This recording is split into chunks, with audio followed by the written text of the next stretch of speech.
Assalamualaikum warahmatullahi wabarakatuh.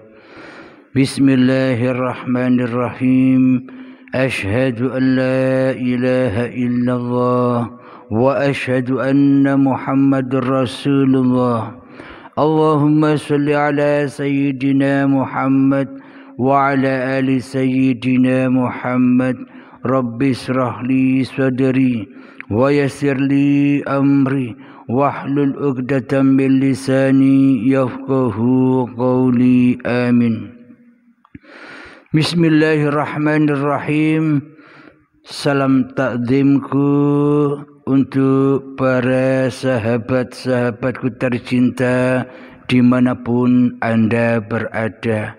Semoga kita semua senantiasa di dalam kesehatan, di dalam keberkahan di sisi Allah Subhanahu wa Ta'ala. Amin ya rabbal alamin. Sebelum kita mulai kajian ini, tak lupa kita bersolawat kepada Kanjeng Nabi Muhammad sallallahu alaihi wasallam lewat solawat zalimin daf'ul bala, agar kita terhindar dari balak-balak yang ada di hati kita. Bismillahirrahmanirrahim. Allahumma salli ala sayyidina Muhammad wa ashghilillah zalimin bil zalimin. Allahumma salli ala sayyidina Muhammad wa ashghilil zalimin bil zalimin wa akhrijna min bainihim salimin wa ala alihi wa sahbihi ajma'in. Alhamdulillahi rabbil alamin. Kali ini mari kita dengarkan bersama pada kajian berguru kepada Allah Subhanahu wa Ta'ala. Mari kita dengarkan semua, termasuk saya pun juga ngaji juga bersama Anda sahabat-sahabatku.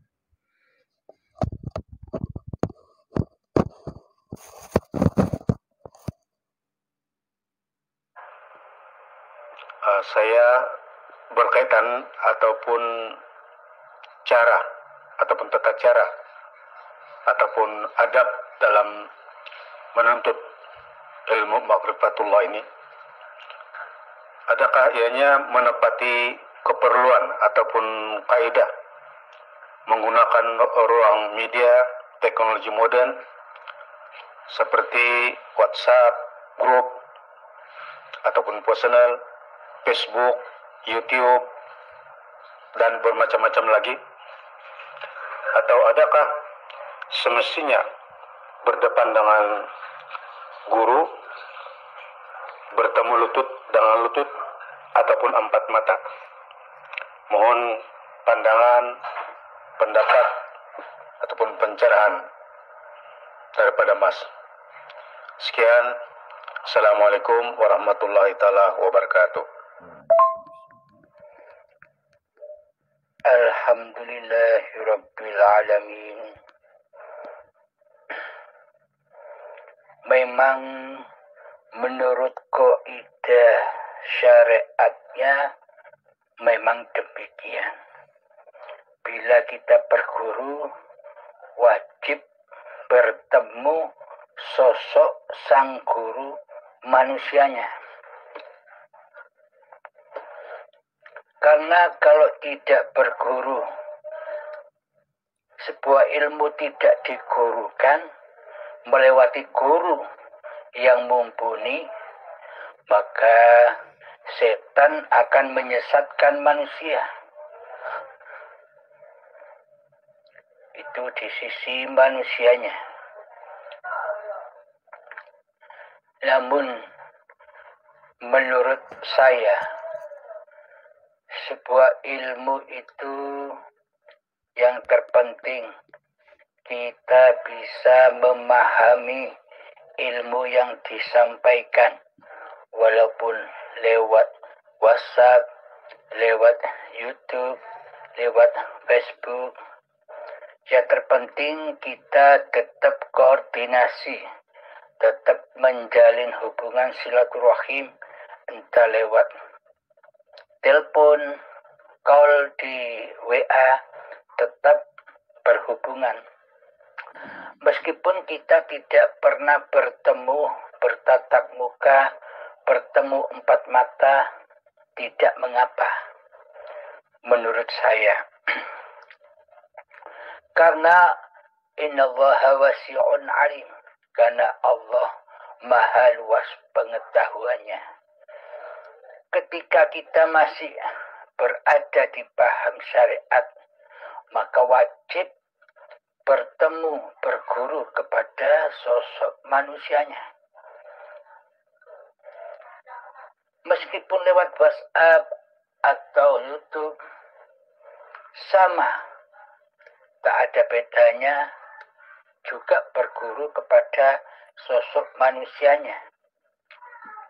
Ini menurut syariatnya. Yang terpenting, apa yang disampaikan bisa dipahami, bisa dimengerti, dan tidak menyimpang dari akidah-akidah yang ada, itu sudah benar. Karena Allah maha luas pengetahuannya.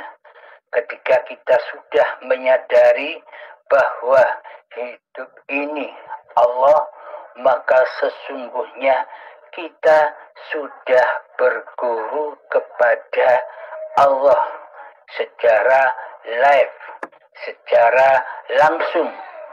Ketika di hati kita sudah sadar posisi kemanusiaan kita hanya sebagai makhluk, jangan menjadi khalik, maka bertuhanlah kepada Allah, maka bergurulah kepada Allah.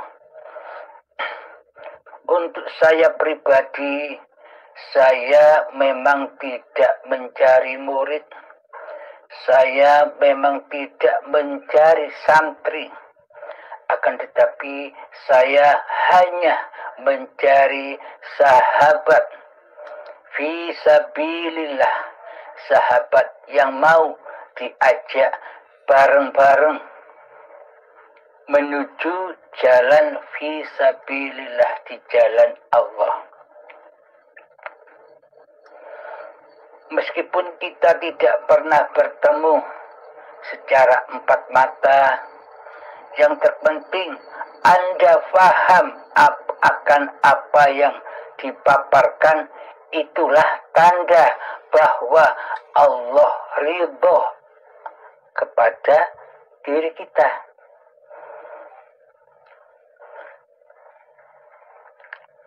Ketika kita belajar kepada sosok manusia, dan ketika kita dipaparkan oleh sosok sang guru, dan ketika kita tidak memahami apa yang disampaikan, apakah itu bermanfaat buat Anda, meskipun Anda bertatap muka kepada guru Anda, akan tetapi sang guru tidak bisa menunjukkan jalan fisabilillah kepada Anda.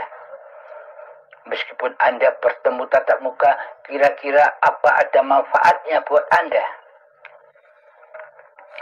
Nah, ketika Anda mencari paparan di YouTube atau di WhatsApp akan tetapi Anda bisa menangkap, Anda bisa memahami dan bisa membuat Anda sadar bahwa hidup ini Allah.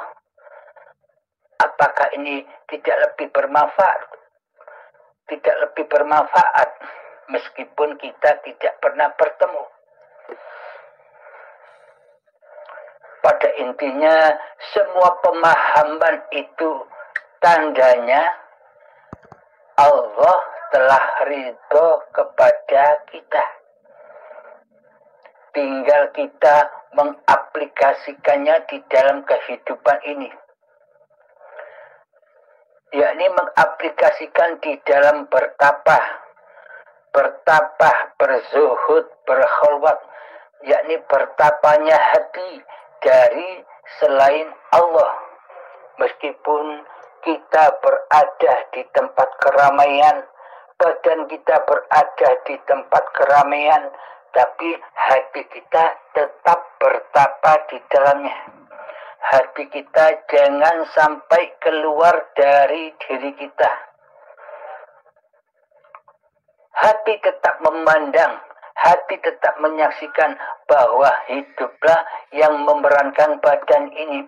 Hiduplah yang menciptakan keadaan-keadaan di sekitar kita ini. Pahamilah itu. Jadi, di sisi Allah, terkadang Allah melimpahkan kepahaman kepada hambanya tanpa melalui guru sosok manusia.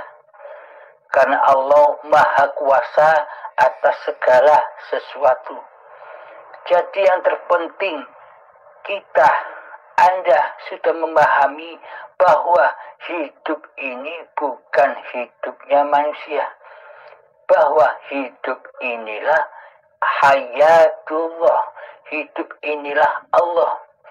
Ketika datang kepahaman pada hati Anda, jangan Anda mengira bahwa yang paham itu diri manusia Anda.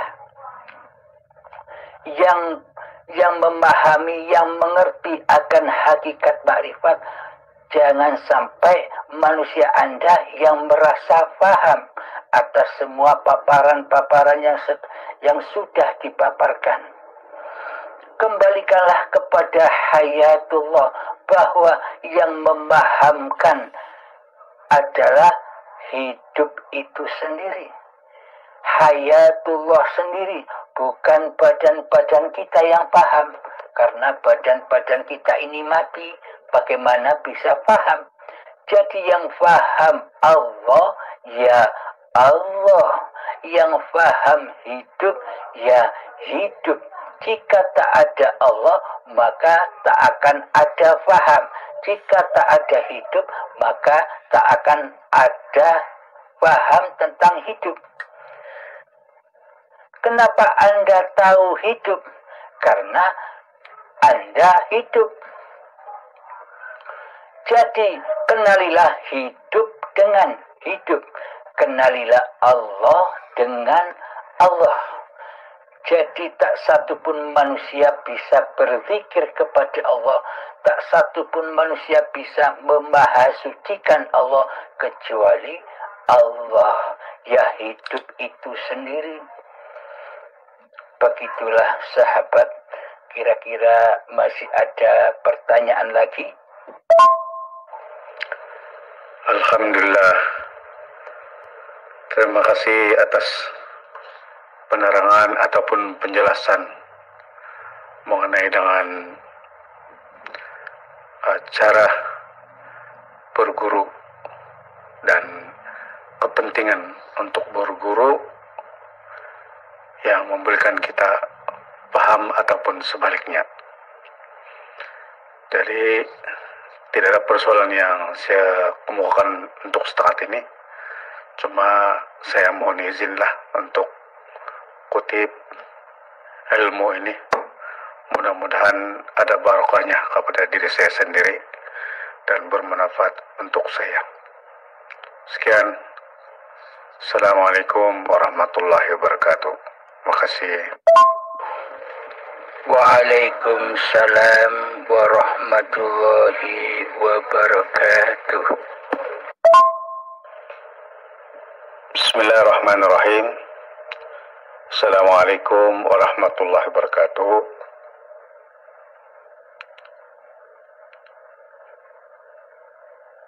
Saya mengambil ruang masa untuk bertanya kepada Mas, seperti mana yang selalu diceritakan mana-mana perguruan ataupun sama ada melalui media sosial berkaitan dengan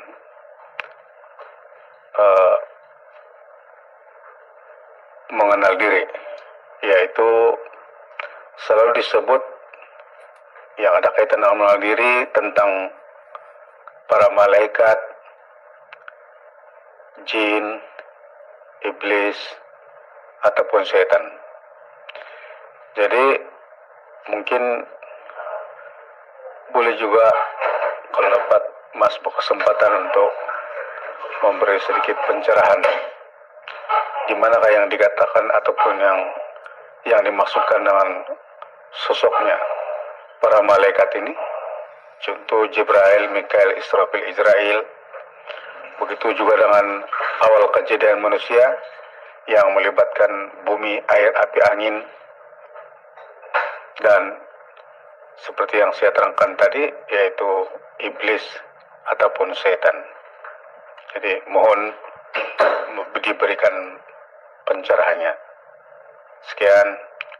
Assalamualaikum warahmatullahi wabarakatuh. Alhamdulillahirabbil alamin. Bismillahirrahmanirrahim. Inni ja'ilun fil ardi khalifah. Allah akan menciptakan khalifah di bumi. Jadi diciptakannya malaikat dan diciptakannya setan dan iblis hanya untuk manusia. Jadi tanpa ada manusia, malaikat dan iblis tidak akan wujud, tidak ada. Jadi adanya malaikat dan iblis karena ada manusia. Diperuntukkan buat manusia untuk menguji manusia.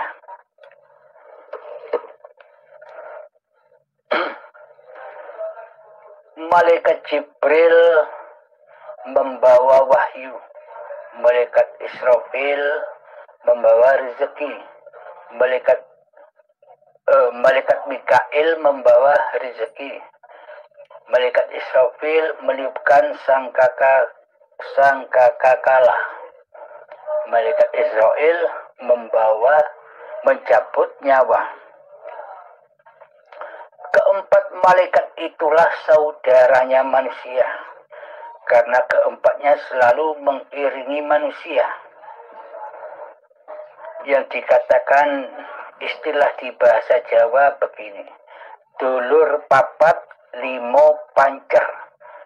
Jadi dulur papat itu panceri porosnya kepada hidup.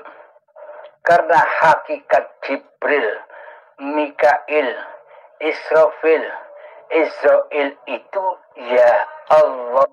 No battery. Tanpa Allah, tanpa hidup, maka sesebutan malaikat Jibril, Mikail, No battery. pun tidak ada. Mari kita buktikan keberadaan No battery. itu di dalam diri kita. Malaikat Jibril bertugas membawa wahyu, No battery. hikmah, kefahaman ilmu hikmah kepada manusia. Ketika kita mendengarkan paparan, ketika kita berguru, ada suatu pemahaman di hati tentang ketuhanan. Seolah-olah kita ini dipahamkan tentang babakan hakikat dan makrifatnya. Inilah yang dimaksud malaikat Jibril, yakni datangnya kefahaman akan tentang ilmu ilahiyah kepada sang hamba yang sedang mencari Tuhannya. Jadi ketika kita memahami sebuah paparan dan mengaplikasikan sebuah paparan, itulah hakikat Jibril. Jadi sosok Jibril itu ya sesebutan saja yang disebutkan oleh Allah.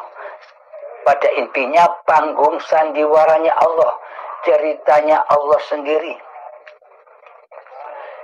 Itulah yang dimaksud malaikat Jibril yang selalu memberikan kepahaman tentang ilmu ketuhanan. Terus malaikat Mikail yang membagikan rezeki kepada seluruh makhluk. Coba kita rasakan di dalam kehidupan ini setiap hari. Kita selalu diberi rezeki, rezeki nafas, rezeki kesehatan, rezeki dunia. Siapakah yang mendatangkan itu? Siapakah yang membagikan itu? Itu kan Mikail. Nah, itulah yang dimaksud Mikail. Kita setiap hari menerima rezeki dari Allah. Makan, minum, dan sebagainya. Bisa dipahami kira-kira? Sudah kita rasakan setiap hari Mikail itu.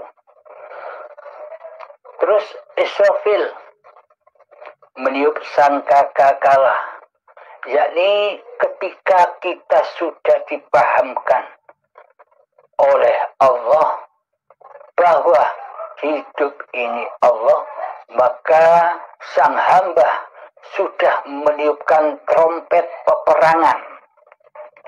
Trompet peperangan melawan iblis dan setan yang nyata sebagai musuh manusianya. Karena selama ini sebelum kenal Allah, hambanya ini mati. Dalam keadaan mati di sisi Allah. Mati apanya? Bukan mati badannya, akan tetapi yang mati jiwanya. Mati kesadarannya akan bertuhan. Karena selama ini yang jadi Allah, yang berposisi menjadi Tuhan adalah diri yang fana.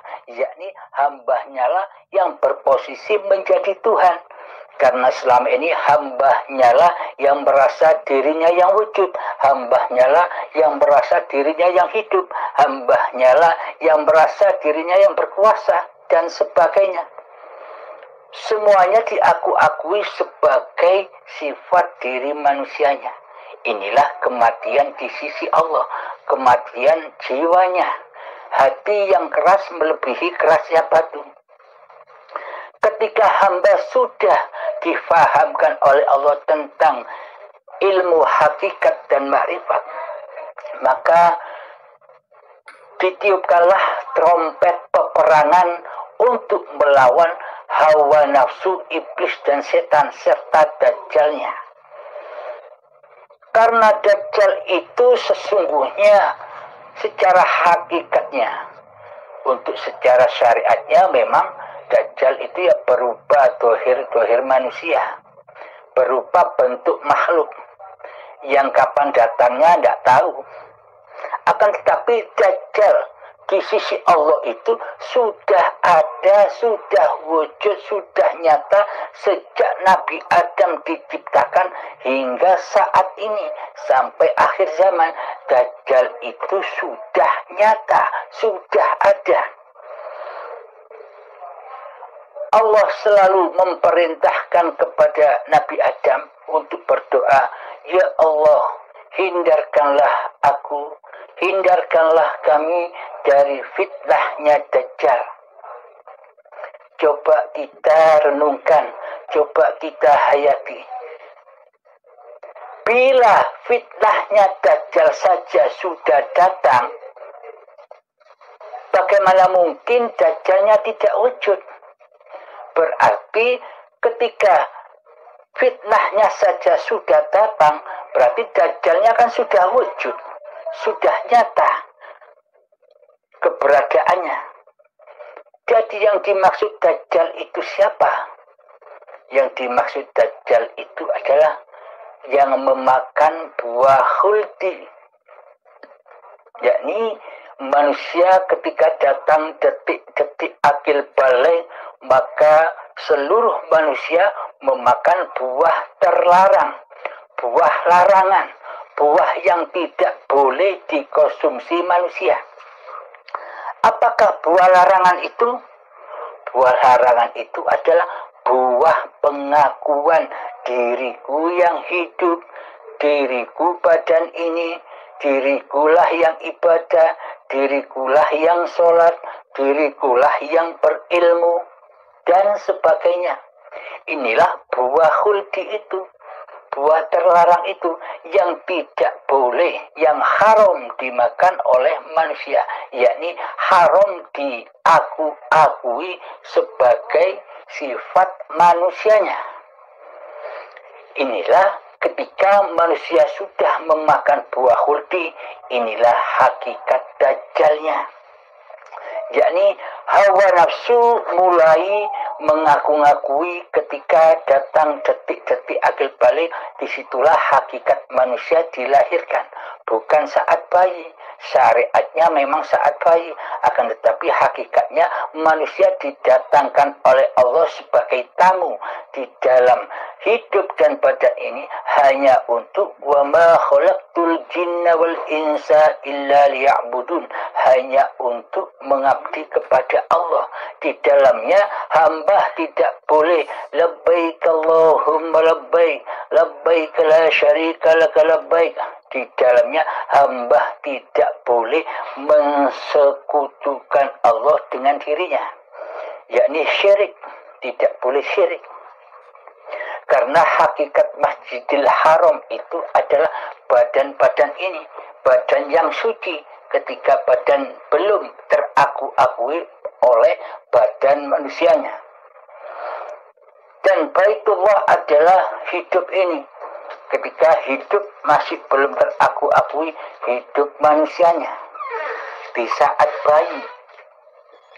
Nah, ketika Dajjal mulai menguasai hidup dan badan ini sebagai miliknya, disitulah Dajjal atau hawa nafsu diri manusia ini sudah mulai mengaku-ngaku menjadi Tuhan. Tapi selama ini kita tidak menyadarinya.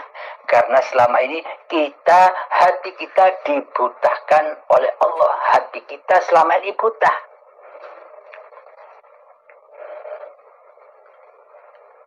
Dan Dajjal selamanya atau hawa nafsu selamanya tak akan ridho, tak akan rela bila menyembah kepada Allah. Maksudnya selamanya Dajjal, selamanya hawa nafsu ini beribadah dan sholatnya pasti lil nafsi. Praktek hatinya li nafsi, bukan lillahi ta'ala. Karena selama ini seluruh ibadah dan sholatnya masih teraku-akui sebagai sholat dan ibadah hambanya yang merasa bisa melakukannya. Inilah yang dimaksud Dajjal. Fitnah-fitnahnya Dajjal itu yakni hati selalu mensekutukan Allah dengan dirinya.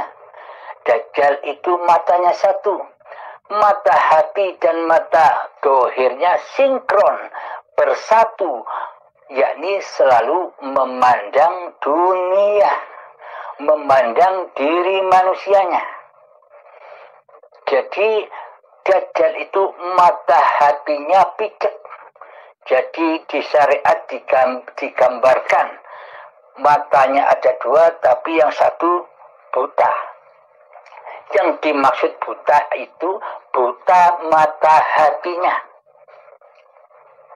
Karena mata hatinya buta akan Tuhannya. Karena dirinya selalu ingin jadi Tuhan. Seolah-olah dialah yang menguasai segala bentuk tindak lakunya badan. Inilah yang dimaksud hakikatnya Dajjal. Siapa? Yakni diri kita sendiri ketika kita masih berkedudukan mentuhani hidup dan badan ini. Sebelum kita mengenal Allah yang Maha Hidup. Dan siapakah setan itu? Setan dan iblis itu katanya mayoritas manusia, katanya mayoritas ulama, mayoritas ustadz, semuanya kebanyakan bilang bahwa iblis dan setan itu gaib. Gaib keberadaannya, yakni makhluk gaib. Memang gaib karena tidak tampak, karena tidak ada bagi diri manusianya. Namun bagi manusia yang sudah dibukakan oleh Allah mata hatinya, maka nyatalah, maka wujudlah, maka tampaklah iblis dan setan itu wujud zatnya. Siapa sebenarnya iblis dan setan itu? Di dalam Al-Quran sudah seringkali Allah menyatakan di dalam firman-Nya bahwa sesungguhnya iblis dan setan itu adalah musuh-musuhmu yang nyata. Bukan yang gaib, yang nyata kata Allah. Jadi siapakah hakikat iblis dan setan itu? Hakikat iblis dan setan itu tak lain dan tak bukan adalah diri manusia kita sendiri yang selama ini mentuhani hidup dan badan ini, yang merasa menjadi pemilik hidup dan badan. Inilah yang dimaksud iblis dan setan. Ya Abdul Halimnya inilah iblis dan setan. Ketika Abdul Halim ini masih merasa diri Abdul Halimnya yang wujud, masih berasa diri Abdul Halimnya yang hidup, diri masih berasa Abdul Halimnya yang bisa sholat, yang bisa ibadah, yang bisa bekerja, yang bisa naik motor, yang bisa ke sawah, yang bisa ke dapur untuk memasak. Selama diri manusia kita akui bahwa diri manusianya lah yang berkuasa atas seluruh tindak lakunya badan, inilah yang dimaksud iblis dan setan, yang selalu mengaku-ngakui menjadi penguasa di dalamnya. Maka iblis dan setan ini selamanya tak akan mau, tak akan rela, tak akan ridho bersujud kepada Adam. Yakni yang dimaksud Adam ini bukan Nabi Adam sosok manusianya. Yang dimaksud Adam itu kan artinya tidak ada. Maka dari itu hawa nafsu, Dajjal, iblis dan setan, empat sekawan ini tidak akan rela bahwa bila dirinya dikatakan tidak ada. Karena iblis, setan, hawa nafsu ini selalu mengaku-akui bahwa dirinya lah yang ada, dirinya lah yang wujud, dan Allah digaibkan. Jadi iblis, setan, hawa nafsu dan Dajjal ini selamanya tidak rela, tidak ridho bila ada kekuasaan Allah di hatinya. Maka pasti mereka tidak akan ridho bila ada Allah lagi memasak, Allah lagi bekerja, Allah lagi naik motor, Allah lagi merokok, Allah lagi minum kopi. Maka hatinya tidak akan ridho bila ada kekuatan lain selain dirinya. Karena apa? Karena katanya Allah itu tidak serupa dengan makhluknya. Itu yang membuat belenggu hati para manusia yang belum mengenal Allah. Karena selama ini kita hanya memandang makhluk, kita memandang dohir, kita memandang badan, kita luput memandang yang laisa kamislihi syai'un, yakni kehidupan ini, yakni hayatullah. Bila kita sudah bisa memandang, bila kita sudah bisa menyaksikan Allah, maka yang mengadakan, maka yang mewujudkan segala sesuatu tingkah lakunya badan ini, ya Allah itu sendiri. Karena selama ini kita tak bertuhan, melainkan mentuhankan badan-badan manusia kita sendiri yang merasa kuat, maka tidak akan ridho dan rela bila ada Allah yang menguasai badan-badan manusia ini. Jadi belenggunya adalah di dalam kehidupan. Selama hidup ini masih terakui oleh hidup dajjalnya, hidup setannya, hidup iblisnya, hidup hawa nafsunya, maka selamanya hamba tidak akan bisa pernah menyembah Tuhannya, mengabdi kepada Tuhannya. Hambanya tidak akan rela dan ridho kembali kepada keadamannya, ketiadaannya. Maka dari itu Allah hanya memberi hidayah dan rahmatnya kepada mereka-mereka yang dikehendaki oleh Allah. Demikian sahabat. Jadi pada intinya iblis dan setan itu ya kita sendiri. Nah, nyata bukan? Abdul Halim atau Anda sendiri, badan Anda kan nyata. Itulah setannya. Maka harus kita perangi. Maksudnya kita tiadakan, kita goibkan diri kita di dalam laku zuhud kita, di dalam laku hening kita, mengheningkan cipta-cipta diri manusianya. Kita goibkan kewujudan diri manusia kita seperti layaknya kita menggoibkan Allah.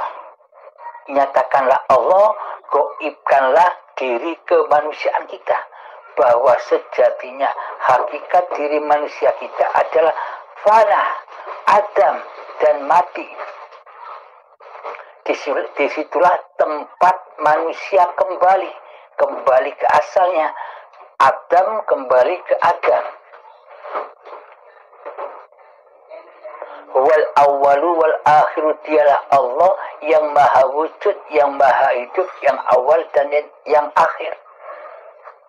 Maka nampaklah, maka jelaslah, maka nyatalah siapakah malaikat-malaikat itu dan siapakah setan-setan itu bagi hamba yang sudah kembali ke agamanya, bahwa yang wujud hanya la maujudan illallah. Demikian sahabat. Bismillahirrahmanirrahim. Assalamualaikum warahmatullahi wabarakatuh. Jadi alhamdulillah, setelah saya mendengar ceramah daripada Mas yang berkaitan dengan sosok para malaikat, iblis, dan setan ataupun nafsu, jadi saya dapat tanggapi bahwa semuanya ini adalah bersumberkan kepada hidup itu, ya, yang dikatakan hayatullah tadi. Artinya sesebutan seperti Jibril, Mikail, Israfil, Israel itu hanyalah pada asma Allah itu sendiri, yaitu pada nama. Tapi hakikatnya dia hanya adalah nama, tapi dia sebenarnya bersumberkan daripada hidup itu sendiri, yaitu hayatullah. Jadi itu lebih kuranglah berkaitan dengan para malaikat tadi tentang tugasnya membawa rezeki, menyampaikan wahyu, Jibril, Mikail membawa rezeki, Israfil meniup sangkakala, dan Israel itu bercabut nyawa. Kemudian mengenai dengan nafsu pula. Nafsu itu juga yaitu yang ada kaitan dengan keingkaran kita dengan Allah, yaitu sifat keakuan diri itu sendiri.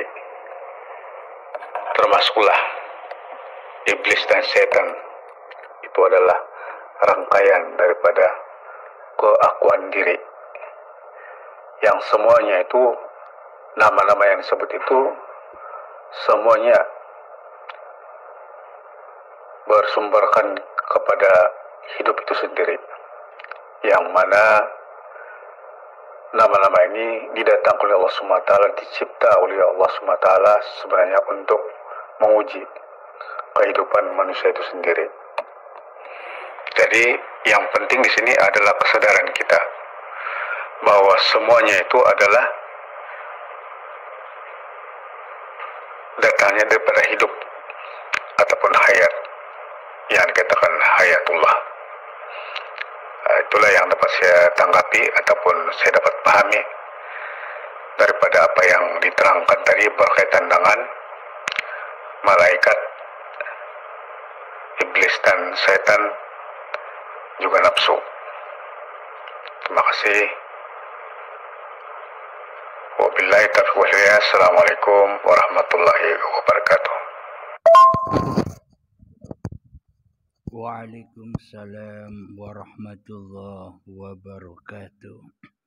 Alhamdulillahirabbil alamin. Selesailah kita menyimak ngaji bersama di pagi hari ini. Semoga dapat bermanfaat, terutama untuk pribadi diri saya dan untuk para sahabat-sahabatku semua dimanapun Anda berada, baik yang ada di dalam ataupun yang di luar negeri. Sebelum kita akhiri ngaji bersama ini, kita baca kembali sholawat Zalimin daf'al bala.